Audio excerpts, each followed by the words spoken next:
Welcome to the XY Advisor podcast, where it's our goal to help you become the best financial advisor possible and drive the positive evolution of financial advice.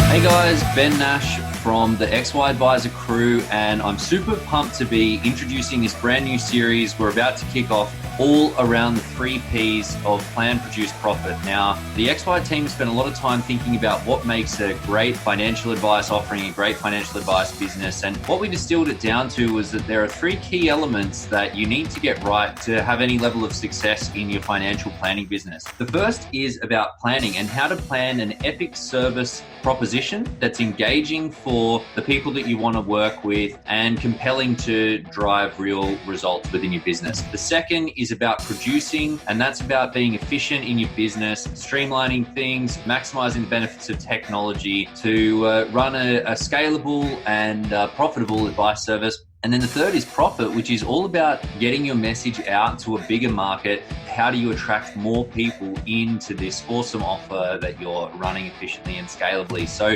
I'm taking over the next 15 episodes. We're going to have 15 advisors, going to be 100% advisors. I've had a bunch of fun with the recordings that I've done so far, the interviews, and I've got a few more great ones to come. So I hope you enjoy this series. This episode is proudly sponsored by FE Analytics. Now, a number of XY advisors have already discovered this one-stop, easy-to-use tool that helps with investment research, analysis, portfolio construction, ongoing monitoring, and client reporting. Find out how FE Analytics can help you improve your business process, manage your existing client base, and win new business by contacting Bruce Jenner via bruce.jenner, Jenner, at financialexpress.net or visit financialexpress.net for more information. Hey guys, the new XY social media platform specifically for financial advice is now live. Available on the AppStore, Google Play, or at xyadvisor.com. Melissa Browne. Yes. Thank you so much for being here. You're welcome. It's great. We had a little bit of back and forth in preparation for this because I'm working on this series, which is all about the 3 pillars of successful advice business, which are what we spent a lot of time in the XY Advisor group thinking about those. And what we came up with was essentially plan, produce, profit plan, which is how to create a compelling service offer, produce, which is how to run your business efficiently. And the last one is profit, which is not necessarily a financial thing, but more about how do you get your message out to the masses, and something that you have definitely done amazingly well. So, for anyone that's been living under a rock, Melissa Browne, Money Bar, AT&T? ATA? Yep. Finances, finance, accounting business. Also, interestingly, a kids... randomly, I've got preschools. Yes. Yeah, long day centres.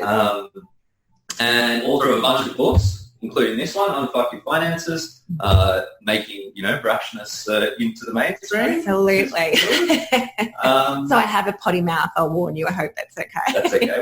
We encourage the swears, so sorry, Mum. There were. So, why don't you tell us a bit about your background and how you sort of ended up where you are now? So I studied law from school and then quickly realised it wasn't like it was on TV. And my dad was an accountant, and he said to me, well, accountant's got some law in it. Why don't you move over to that instead? And I kind of feel like I'd let my dad down by not studying law. So I felt obligated to, okay, I'll just do that because now I'm completely lost. I have no idea what I want to do with my life. And from there, I worked for the banks for a while because they paid for my accounting study. Right, yeah. And realised very quickly that wasn't for me. My dad had an accounting firm, so I went and worked for him. Right. He ended up selling that, and eventually I decided to do my own thing, never intending it to be a business. I figured I'd just have a few clients, do some more study, and then figure out what I want to do with my life. The idea that I would end up with an accounting firm, if you'd gone back to my 18-year-old self and told me that, Yeah. I think I would have cried and ended up in a ball weeping, going, no, that can't be my life. Yeah. So at about 33, I realised I had a business. It was fairly profitable, but not really. I'd really bought myself a job. Yeah. And I decided there are a lot of accountants, and the one question I kept getting asked was, is this your dad's business? You know, there wasn't a lot of female accountants that owned their own firm. Yeah. So I thought, bugger it, why don't I really embrace that? So I started writing about fashion and business and tax and tried to mesh it all together. Yeah, interesting mix. Yeah, exactly. It's natural mix.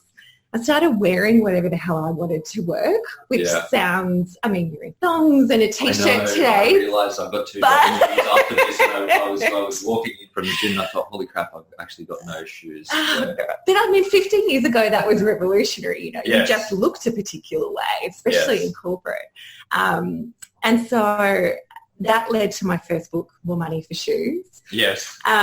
Which then caused the Fairfax to ring me, and the editor at the time said, so I'm surrounded by a lot of guys in suits and you really seem like a chick.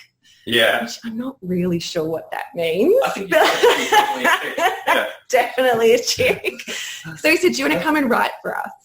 So I started writing a fortnightly column for The Age and The Herald. Okay. Wow. Well, I was going to ask you how that came about. And how long have you been doing that for? So I've been doing that for 6 years now, which is so much fun. Yeah, right. But that was primarily about money. And I was in a tax and accounting business. So when RG 146 happened a few years ago, I thought, well, okay, rather than just ticking the box, how about I go over and play in that space as well? Because I see a lot of people that are not doing it well. Yes. And some people are doing it super well, but the majority, I felt pre-banking Royal Commission that there was a lot that I felt uncomfortable about. So I wanted to jump in and play. Yeah. Awesome. And so your accounting business has been going for 20 years? 15. God, how old am I? Yeah, something like that. 15 years or something ridiculous. I was looking at LinkedIn. I was like, you're not old enough to have been running a business Thank for you. 20 years. Yeah. But that's amazing. And so what started in my 20s. Yeah, wow. So what does the accounting business look like in terms of like how many people do you have?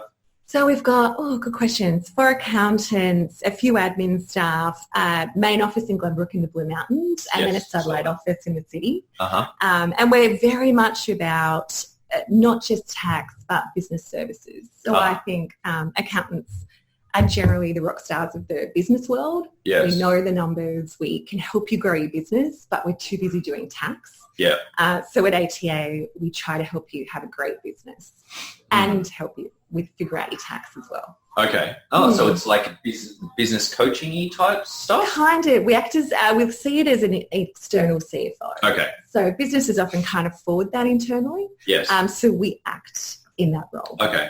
Yeah. And what's your ideal client in the accounting business? Someone that wants to grow. So, and my people are trained to say, so if you come to us and you say, wow, so my accountant's really expensive and I'm after someone cheap, we go, that's fantastic. Yeah. H&R Block is set up for you. Yeah. Go visit them. You know, that's perfect. Exactly what you probably need. But we're about actually helping you grow your business. Yeah. And if you want that help, and if you want help with cloud accounting and being more efficient and understanding your numbers, then we're the people for you. Yeah. Awesome. And so Money Bar is the financial advice business. Yeah. And what does that business look like? So that's, we're unashamedly XY. So we are pitching at XY. So if a baby boomer came to us and wanted retirement help, we'd say, love that. Yeah. Here's our black book and here's some people you might want to go and talk to. Yes. And we're really pitched at women because we think that women are often one of the ones that we're an emerging force. We're starting to have this incredible spending power and an earning power, but I don't think and certainly there's more and more now, but not enough people talking to X and Y women to say, hey, rather than waiting for a guy or pressing pause or thinking that because I'm a woman, I'm not a great investor, which the research has actually says rubbish. Let's actually have a crack and be our own, write our own financial fairy tales. So that's what I'm all about there. Yeah, it's good. We also do in my planning business a lot of work with females. Yes. I find that because guys are like, guys are weird as financial planning clients. Like you ask a guy, what does financial success look like to you? And they say, I want $1 million, or I want X, $150,000 a year or something. Whereas you ask a female and they're like, oh, I just want to have be a path where I know where I'm headed, be confident in what's going on, to be in control of stuff. For me, I think it's like the guy sort of wants that, but it's sort of like, I don't know, it's a weird thing that they don't want to say that they want that, or... Yeah. Or for them, perhaps it's they think 150K a year means that. Yeah. So therefore they should go for that. Yes. Whereas potentially if they put that aside, then they can actually get to that in a way that they're not a wage slave, or the 150K is actually limiting to them. Yes. So for me, with guys, it's about reframing them a little bit. Yeah. Is that really what you want? Or is that just what you've been taught that you want? Yes. And so do you work with male? Like obviously you work with some males. Yes. Do you work with only males? Surprisingly, a lot. Okay. So both in the accounting firm and the financial planning firm, I think because we come across as softer, guys, particularly trades and young professionals, are really attracted to that. Okay. So probably half guys, which is interesting.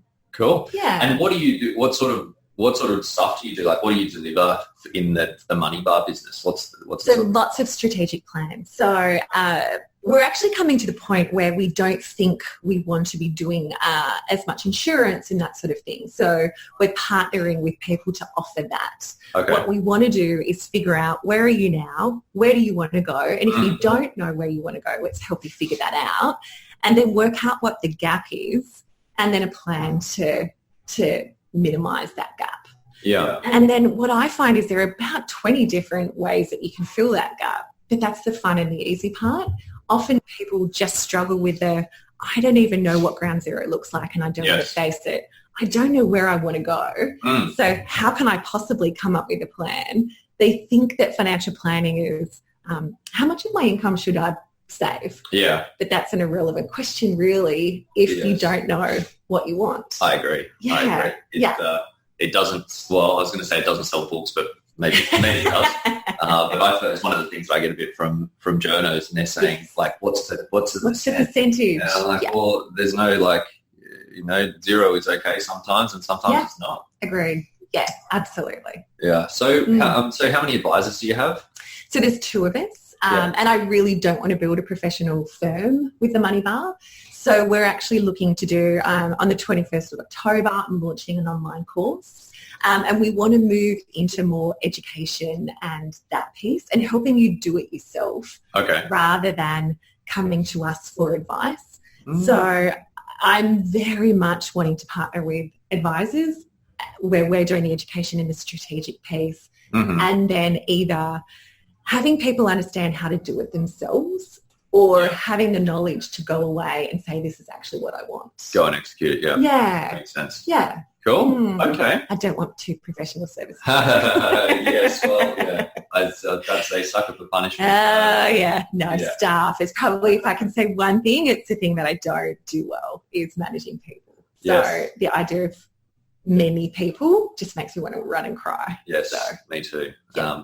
But I find it's a funny thing that this is the challenge I mentioned to you just before we kicked off, that I'm in this process of hiring. We're trying to build our team, and one of the things with my business coach working through, it's that the skill set that you have, like, I enjoyed being an advisor and giving advice, and I think I'm pretty good at it. Of course, I'm biased, but like when it comes to growing the business and then growing the team, it's a totally different skill set and a whole, and it's like it's like you start again from the start. Yeah, and just you having to release it to people and hope that they don't screw it up, and they're going to. Yeah. I know for me, with the accounting business, I purposefully don't know how to do a lot of things in the business so that I can't do them. So I'm not on the tools really at all. Yeah. And part of that is because I just simply don't know how. Yeah. So sometimes it's actually making yourself irrelevant so that you can't do it. Yeah. I don't know how to log into our Advisor Logic system. Okay. Purposefully. Yeah. Right. To the frustration of my admin person and Lauren, who's my co-founder. Yeah. Because if I know how to, then I'm likely to be more hands-on. Yeah. So. Have you heard of LastPass? I feel like that's probably pretty easy. Oh, very good. And so, you've got 3 books now. You're doing regular writing, a lot of speaking, and involved with pretty heavily involved with the Business Chicks network. Yeah. Mm-hmm. So clearly, you've done amazingly well in terms of building an audience there. Yeah. But how did it all sort of start? Was it you mentioned writing, but obviously you've done the book already. How did it kick off? It was writing. So I felt very stuck in the accounting firm that I built, where I wore a lot of grey, and it was a very traditional accounting firm, and I hated it. Yeah. And it was pretty much compliance only. And so in order to give me back a bit of creativity, that's when I started just writing. It's a tiny little blog where I was trying to figure out if I could fuse these things that I loved, like writing and fashion and business. And I started an MBA course. I just started to read books. I went to every learning opportunity I could, just so that I could start to figure out what was I excited about. And I self-published More Money for Shoes probably about 7, 8 years ago, which is nuts. Yeah. And when I did that, it was great to do, but then there was no audience for it other than my accounting firm. Yeah. Because no one knew this little accountant in Western Sydney that wrote a book. Yeah. Like, so what? Yeah. So what I did, because I didn't want to spend a lot of money on it, I thought, okay, well, I'll get creative. And I got some gorgeous white glossy shoe boxes, put it in with, and I mean, this is how long ago, a CD where it was about me and my firm, a little brochure to say like this is what it is, like a little audio, it's a little audio CD, but a click thing so that they could go and download some stuff. Right. Okay. It's not an internet link. And I had it delivered to 100 journos that I just found, and then I hired a little publicist to help me with. Okay. And it was before people were kind of doing that. Yeah. So these gorgeous white glossy shoe boxes got delivered into these places where they're a bit serious, they're a bit business-like, but also into places like Cosmo and Clio and places where they're not sending business books. Yeah. And when they opened it, it meant that Cosmo got in touch with me and said, we love this. We want to actually put an extract of the book. We're thinking maybe 4 to 6 pages in the mag. Is that okay? Wow. I'm like, let me think about that for a moment. Yes. It meant The Age contacted me and said, would you mind writing for us? Yeah. All these ridiculous opportunities. Wow. Because I did something a little bit creative and different. And I think it's harder to make a noise now because there is so much noise. Yes. But it's still about finding that glossy white shoebox. And figuring out how can the thing that I've done be seen.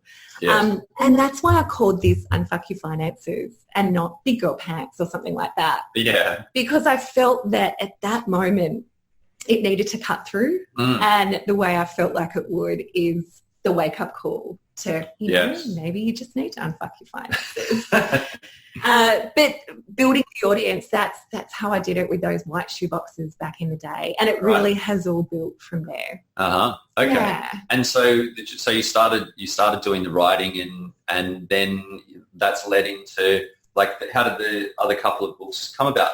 Yeah, so I started Thinkers Inc., the very first preschool, with one of my very good friends about 5 years ago. So for the next book, because I was immersed in the childcare space, the next book was about 12 financial fairy tales that started with, this could be what life is, but then here's the alternative ending if you actually did something different.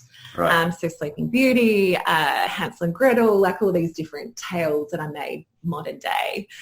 And I self-published that one as well. But to be honest, that one was an ego piece. Yeah. I just really wanted to write that. It got me into press. It got me into some amazing women's magazines like Harper's Bazaar and Vogue, and bucket list ticks for me. Yeah. But that's kind of it. Yeah. So I think for me, the learning has been, is this an ego thing, or is this actually going to help build my brand? And is it going to help bring in clients and make a difference? And Fab But Broke was definitely something that I did for me that in hindsight really should have just been an ebook or something like that instead. It was an expensive test.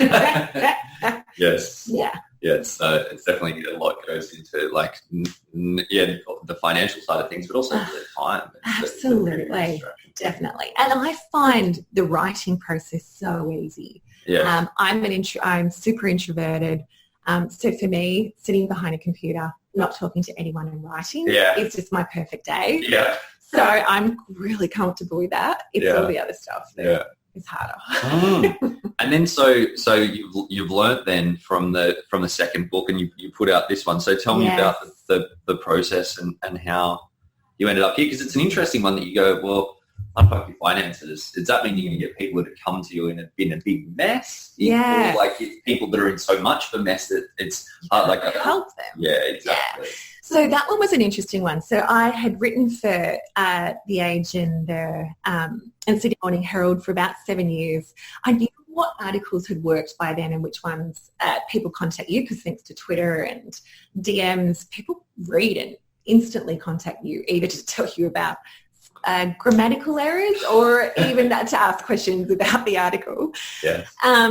So it was for a Business Chicks Expo, and I decided that I would just grab the best of articles, massage them, add some extra, the ones that I really knew resonated, and package it in a way that I thought would help the audience there. Uh-huh. And I thought for Business Chicks, very much for Gen Y, even a millennial rather than Gen X, I thought that Unfuck Your Finances would really appeal. Yes. So we had a big display with, do you need, and on the display we had Unfuck Your Finances, Unfuck Your Business, like really brash, bold with it.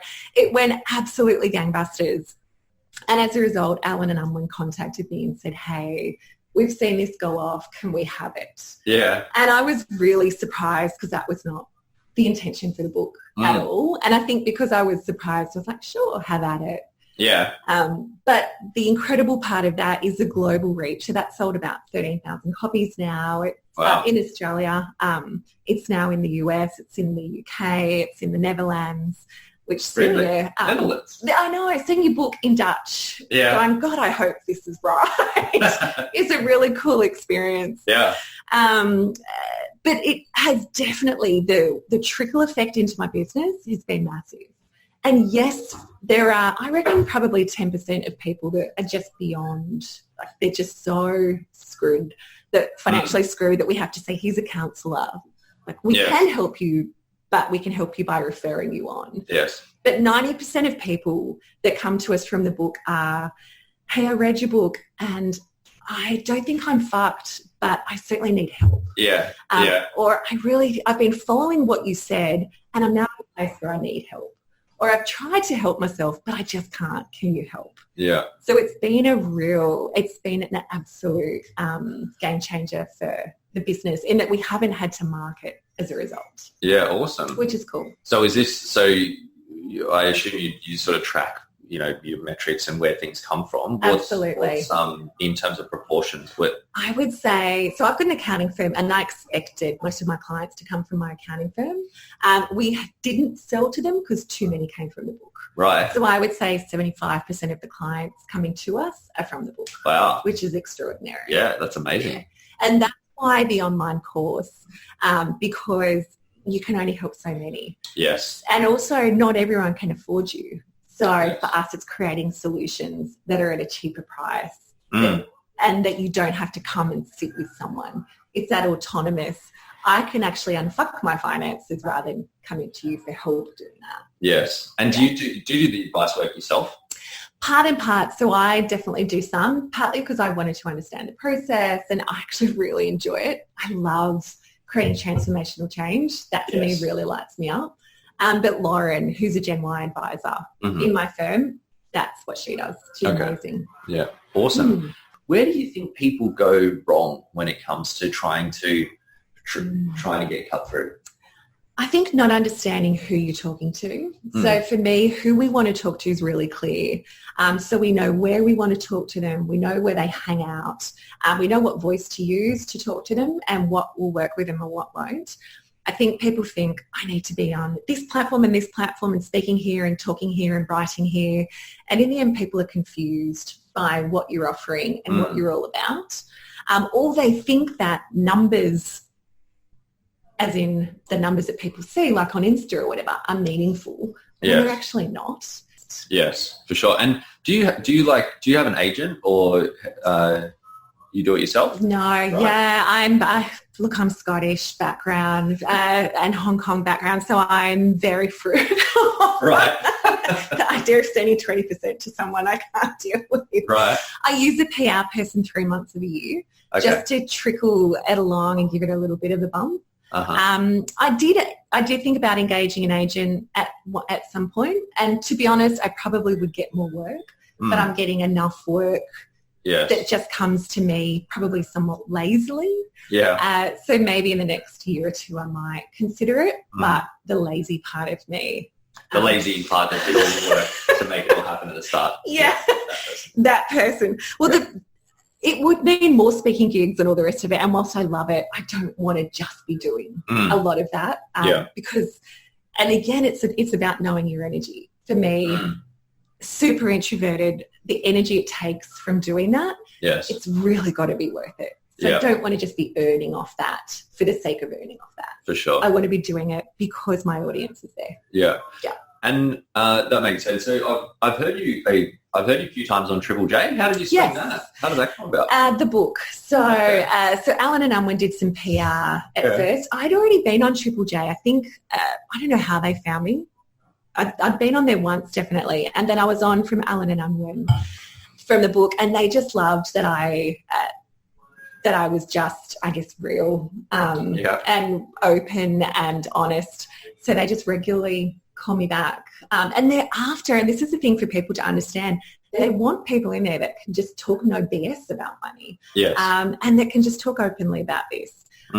So if you're willing to do that, and if you let them know you're available, and that's the thing, I don't say no to people at Triple J. Yeah. So when the hack call and say, oh, Mel, or, if I get a text to say, are you free on Monday to come into the studio to talk about this? I say yes. Yeah. Because if you say no to people like that, they'll stop asking and they'll go to the next person on the list. Yes. And the hack's my audience.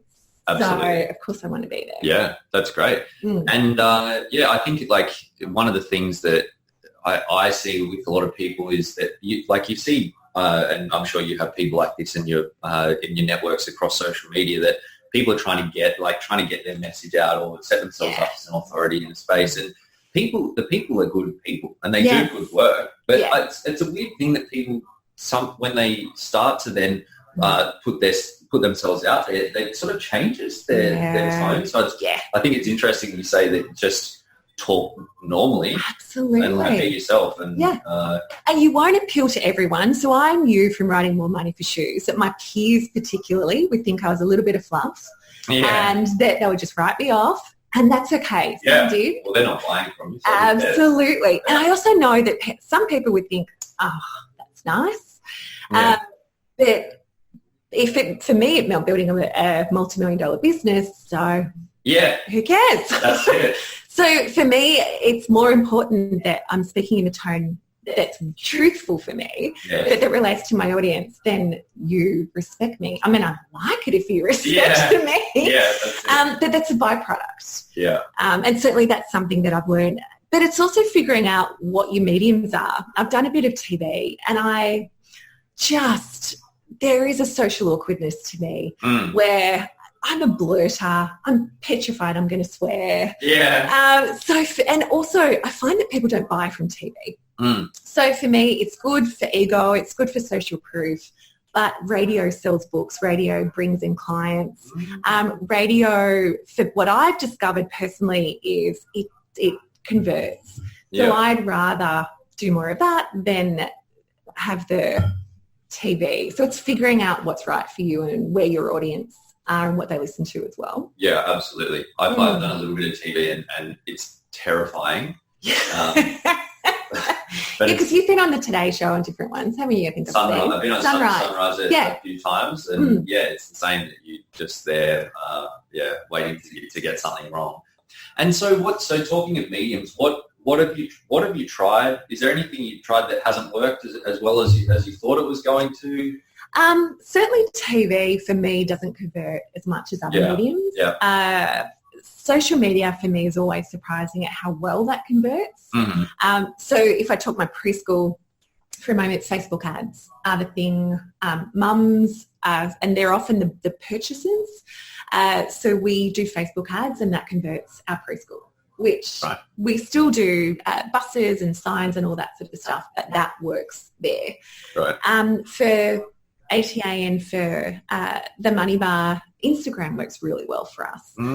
Stories and we're about to try TV because we're just finding that our audience is sitting there and they buy on Insta, which I'm really surprised by. But radio is the thing that if I'm on radio, I know I'll sell books and I know I'll get clients, and that for me has been the surprising one. Look, some things are ego, like when we're being in Vogue, being in Bazaar, Harper's Bazaar. That was the ego thing that I was talking about. I was like, I'm in that magazine for sure. The phone's going to ring, and So I think be aware that some things are bucket list and ego, but it doesn't mean that it's going to convert. Surprising things for me were 100 Women of Influence 2 years ago. So I was one of the 100 Women of Influence. And I received such a spike in media and interest and clients as a result of that. And I was really surprised. I just didn't think that would mean anything. So going for awards, I think, is more meaningful than not. Yes. And as a hyper-competitive person, I often don't put myself in for awards because if I don't think I can win, well, then I don't want to be part of it. But that was a real revelation to me that, maybe I should do more of that. I think I think that the thing with awards is, and we've been sort of, applying for a few awards, been lucky enough to win a couple in the last little bit. And I find that a big thing with awards is that as long as you don't, you're not a dick when you put it out, because some people do it in totally the wrong way. Absolutely. But if you're talking about it, it's like you go, well, proud of the business, the team, like the result. Yeah. And then people are saying, oh yeah, that is actually, that's pretty cool. Yeah. It's social proof. That's interesting. Like maybe, someone will look at your profile or they seek you out and they want to connect and they're like, yeah, this is interesting. But then you just, they're constantly like there and it's like people they're not ready to buy necessarily. Absolutely. But when it comes time for them to do that, then they know who to. Absolutely. I'm always surprised when someone comes to us where they might say it was X, but actually they've also seen A, B, C, D, E, F, G, H, I. And it was just X that made them at the right place at the right time, and I'm ready mentally now to deal with that. So what I did was, with the book, I thought, I should create something. So I created a little 30-day detox, a super cheap course, just off the back of the book. And people buy that a couple of times a week, but I've never really pushed it. But I also knew that what I wanted to offer wasn't quite that. So the one that's coming out in October is a really beautiful deep dive into both what I think about money, so my money story, my relationship with money, my money type, but then some strategy pieces. So you actually get to DIY your own strategic plan and figure out what your gap is and how to close that, and then a knowledge piece at the end. So it's this really meaty thing that is very much a DIY piece. And totally, because I want to give people the tools that they can do this themselves rather than having to come to us.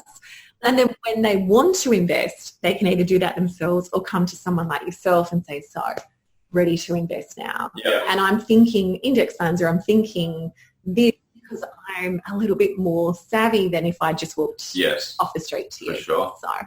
So our beautiful spreadsheet that we've created, so we've got some templates and spreadsheets and all sorts of stuff and videos and tools where we show people how to do it. We use real life examples and Q&As and all sorts of stuff. So it's really meaty. Oh, interesting. I found that that's a big, there's a lot of, there are more and more people doing education online, but that, the ability to help people to understand the numbers, which is a big part, I think, of the the strategic piece. Like it's hard to know what that is until you can see. Not that it's the only thing, but until you can see that. Yeah. So we talk about ground zero, where you are now, finding what you have and what you owe, finding your income and expenses, then putting that into this piece, figuring out where you want to be. Now, what do those numbers look like? So we say to people, don't be scared, we're going to get into numbers here. If we're going to talk money, we kind of have to get into numbers. Yes, that's true. Yeah. Interesting. And how do you manage your time between all of these things? Because it seems very. Yeah, I'm crazy with time. So I have a color-coded diary where I know in the next 12 months, I kind of know where I'm going to be. I know the days I'm going to be out in the Blue Mountains, the days I'm going to be in the city. I allow space to travel. Already in my diary between now and the end of the year is times really set aside for writing and developing. And because I'm writing another book at the moment, those are set in stone. So just cannot put anything else in. Yeah. I put in exercise time. I just make sure that I ruthlessly manage my diary, because if I don't, I can't get done everything that I want to. Yeah. Yeah. And then layer in the media stuff over the top though, right? Yeah, absolutely. So there is space that I put in for if life turns up. But for example, I had someone recently that said, so we want to book you for a speaking gig in Brisbane in 6 weeks. That's great. You're going to have to give us a date now. Yeah. And it may or may not work out. Yeah. But because I managed my time so ruthlessly, I can make those things happen. Yeah. Whereas if I allowed everything into my diary, I just wouldn't. I think too many people allow clients to dictate their diary to them, or allow their staff to dictate their diary to them. Whereas for me, I allow what I want to do in my life, and the effect that I have dictate my diary, and then everything else everything else works out for the back of that. Yeah, I think it's one of those things that it's easy to fall into that service mentality where it's like you just need to like that. You think that you need to fit in necessarily with the clients, but of course you've got to be flexible. We do totally business working with young professionals, and they're all busy execs and all that sort of stuff. Yeah. But it's when I started the business, I was more flexible, and then just you can afford to be as well. Yes, and you really want, exactly. You got to make it work, push. But over time, I've sort of wound that back. Yeah. And most recently, I've had a kid recently, so nice. That's cool. But that again, as a time thing. So I tightened up all my. Now I just do meetings 9 to 5, and not even fully that. Like work on Monday, Tuesday, Wednesday, Thursday, Monday, Friday. So I try to work on business or do stuff like this. Yeah. And I thought that I would get more pushback, but I think that people know that I think if you train them, so if they know, they will be able to get you there. And of course, if life happens, they can get you outside of it. Then they're okay. Because, I think there is an entitlement expectation happening now where it's becoming harder and harder because people's entitlement expectation is growing and growing and growing. Yes. But for me, But for me, this is how I work, and I will absolutely make space for you if you need me. But if you want me on tap 24/7, you need to go somewhere else. Yes. Because that's not how I'm prepared to work. And just like you, I don't have kids, but I've got a marriage, and it's my second marriage, and I really want that one to work. So I quite like him. Yeah. So I want to make sure that in my diary is space for him. Because if I don't, then I just don't want to be your business and a legacy and not have a great relationship. So I think we need to be really careful with our diary and our time to make sure, we talk to our clients about designing your best life and all the rest of it. But I think lots of advisors aren't doing that for themselves. Yes. So it's about taking back control. Love it. Awesome. And so what's next? You mentioned, so you got another. Yeah, so I'm madly finishing the online course. It's exciting. Alan and I'm just put pen to paper with another book with them, which is exciting, which is all about money types and all the rest of it. So, which madly writing. Okay. And then, so the preschool, we're opening another centre in Surrey Hills. people, I think that the one skill we need, our kids need, is how to think. And that's what we want to be able to give them through Thinkers Inc. So really cool business. So yeah, it's more of that. But also next year I really want to have have 3 months off spread throughout the year. So I had a compressed nerve in my neck this year. So that's really brought back to me the importance of health. Yeah. So yes, I'm launching some really cool things, but I'm already looking at, well, when am I going to have time off? Awesome. Any specific destinations in mind? Yeah, so hubby is over in Spain at the moment travelling with our kayakers, so the Australian kayak team, Jess Fox, and different ones. So he's going to be travelling with them next year because it's an Olympic year. Right. So I'll head over and meet him. So, and I really want to go to Oxford or London School of Economics. I thought I might do some study. Okay. At the same time, a bit of a nerd. Awesome. So, what a holiday. I know. For me, that's the perfect holiday. Go do some study. Yeah. Awesome. Yeah. Oh, cool. Well, look, I know we could talk all day, but just before we wrap up, I've got a couple of quick ones for you. Biggest spooks or stuffer? Oh God. Ego project of the second book, definitely. What other stuff up? Probably not having the courage to take a step early enough. So it's not a stuff up so much why didn't I do that earlier? Particularly if you look across and see other people doing the thing that you said that you wanted to do. So not backing myself would be one of my biggest. Awesome.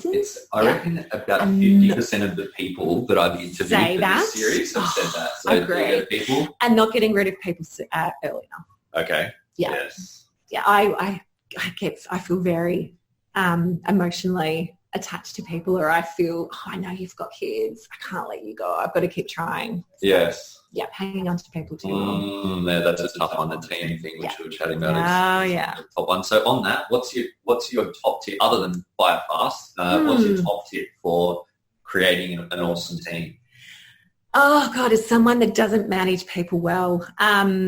So for me, what I do is I try to find great systems. So I cast vision so people know where I want to go and they get excited about that.